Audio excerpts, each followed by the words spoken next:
Rugby World Rankings at the end of the July test and prior to the Rugby Championship 2024, folks. Let's go through how the rankings sit, and you guys can let us know your thoughts, how fair or not you think the rankings are.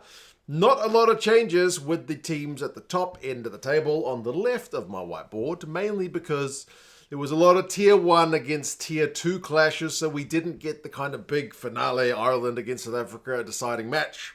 The France and Argentina series also ended one game apiece, but what we did get was an opportunity for teams like Georgia and Fiji and Uruguay, etc., to have a crack at a team that they might not usually get to play that often. Portugal got to travel to South Africa for a historic kind of first match, but those mismatches and the fact that there were no upsets there means that there was no points exchange. If you're 10 points or more ahead of a team that you beat, you don't get any points for playing them. So South Africa, Portugal, no points exchange. New Zealand, Fiji, no points exchange. Argentina, Uruguay, no points exchange. However, the Wallabies did manage to take some points off Georgia because despite the fact that the Wallabies were at home, they would have been scored at +3 for home advantage. They still were close enough to the Georgians to take a little bit of pointage away from the Georgians. So the Wallabies have improved their position in terms of their number of World Rankings points. And the Italians had one of the bigger results of the weekend as well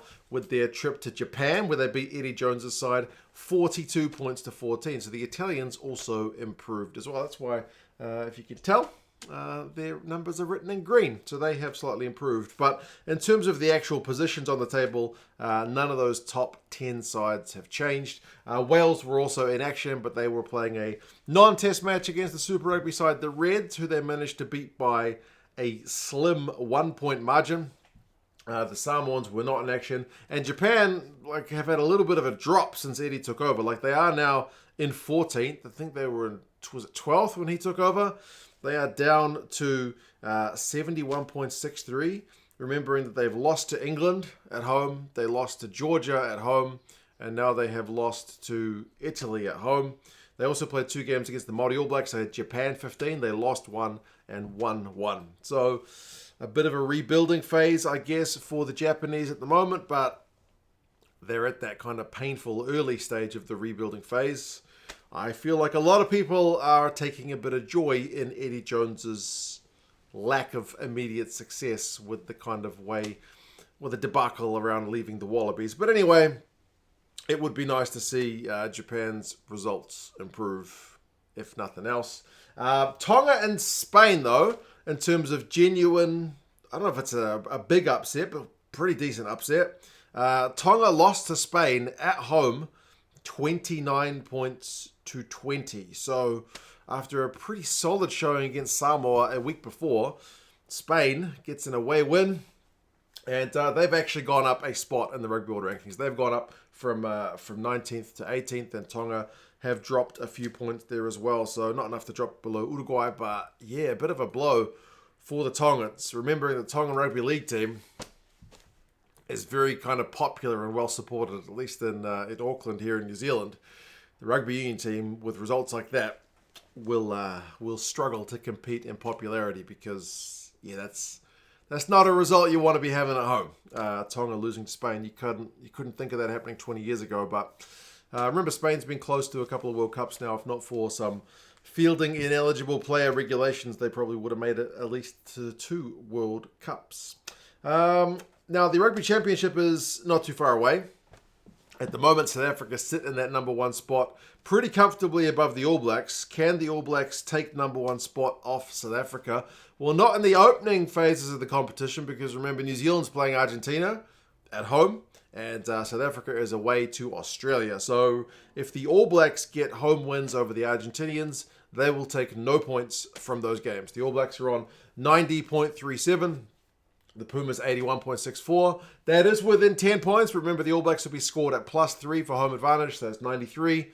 All Blacks can't take anything from any wins against the Pumas. But what could happen is the Irish could potentially go number 1 in the world, despite not playing, if the Aussies, at least in game 1, were to beat the Box. If the Box lose in Australia, and it's going to be interesting to see what kind of side Rassie sends to Australia, because he's still kind of in that process of playing senior guys while giving opportunities to the young guys as well. We saw it against Portugal. And interesting, they can't take any points off the Aussies either.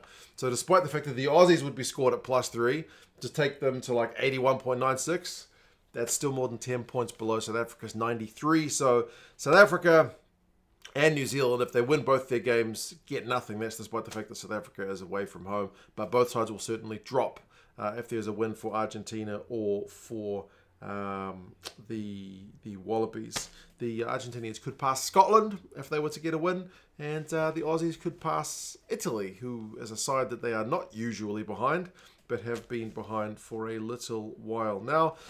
There's no rugby on until like kind of the 10th of August in terms of senior men's internationals. I mean, I should say the Uruguayans are taking on Scotland in the kind of last of the July matches, and I think the Queensland Reds are playing the Tongans. So it'll be a chance for Tonga to put a better foot forward. But yeah, in terms of major competitions, the Rugby Championship is the next one. But then obviously the Olympics is getting underway in just a few days. The sevens will be on, so that'll be a kind of good one to watch as well. But yeah, South Africa number 1, Ireland number 2, New Zealand number 3. That's how it's sitting in terms of those kind of medal positions. And there's a big gap between those 3 sides and kind of the rest, I suppose, with the kind of sides in the 90s compared to the sides in the 80s. And then there's another 4 down to the sides in the 70s. It seems pretty reasonable. Japan is certainly one of the sides on the slide at the moment with their recent results. The Aussies and the Italians are kind of looking up with some recent form. The Italian tour in July obviously started pretty poorly when they lost to Samoa, but they've turned things around with 2 pretty good performances. But yeah, you guys let us know your thoughts. How do you think the rankings are looking? And check out 2 Cents on Tour if you haven't done so yet. There's no rugby on for the next few days, apart from the sevens. But yeah, there's a video. Some girls ran up to me and asked for my contact details out of the blue. Strange things happen, but check that out or down in the description. You guys take care, and we'll talk to you guys again soon. See you later.